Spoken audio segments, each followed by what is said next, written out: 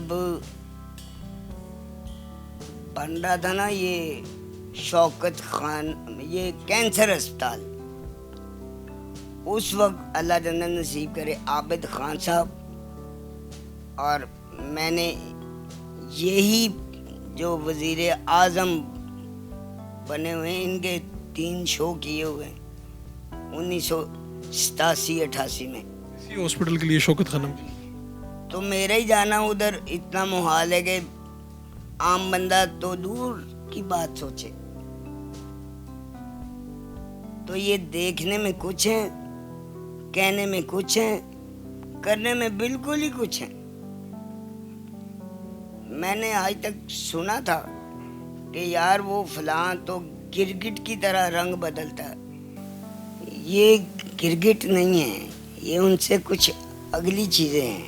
میں آپ کو ایک التماس کرنا چاہتا ہوں کہ جو مرضی کوئی کر لے, جس نے گھاس بیجنی ہے نا وہ گھاس ہی کاٹے گا, وہ سیب نہیں کاٹ سکتا. تو آج جو کچھ بوئے گا کاٹے گا کل, اس کے لیے یہ تیار ہو جائیں. ہم نے تو اپنی گزار لی, اب میں 50 سال کا ہو گیا ہوں, ہم نے تو گزار لی, یہ اب اپنی خیر منائیں. بالکل جی. یہ جو مسئلہ میں نے آپ کے سامنے رکھا, میرے سے میں اس کے اوپر مزید بات نہیں کر سکتا, لیکن دیکھیے پاکستان کے اندر ہمارے ایسے آرٹسٹ ہیں جنہوں نے پوری زندگی خدمت کی, ہم لوگوں کی سرو کیا, اور اس کے نتیجے میں یہ آج یہ بل ہیں جو ان کے گھر پہ آئے ہیں, اور وہ بھی آپ نے سن لیا کہ 30,000 کا چیک ملا اور 32,000 کا بل آ گیا. تو یہ وہ حالات ہیں. حکومت پاکستان کو یہ سوچنا چاہیے کہ اپنے فنکاروں کے ساتھ وہ کیا سلوک کر رہی ہیں, اور ایسے میں فنکار کس طرح سے آگے بڑھیں گے, اپنی زندگی کیسے گزاریں گے. جاوید کوڈو صاحب جو اس وقت یہ اتنا ڈیفیکلٹ ہے کہ جب ان کو یہ ہزاروں کے بل آ رہے ہیں تو یہ کیسے اپنی زندگی کو گزاریں گے, یہ ایک بہت بڑا سوال ہے. اپنے میزبان فاروق شہباز وڑائچ کو اجازت دیجیے. اللہ نگہبان.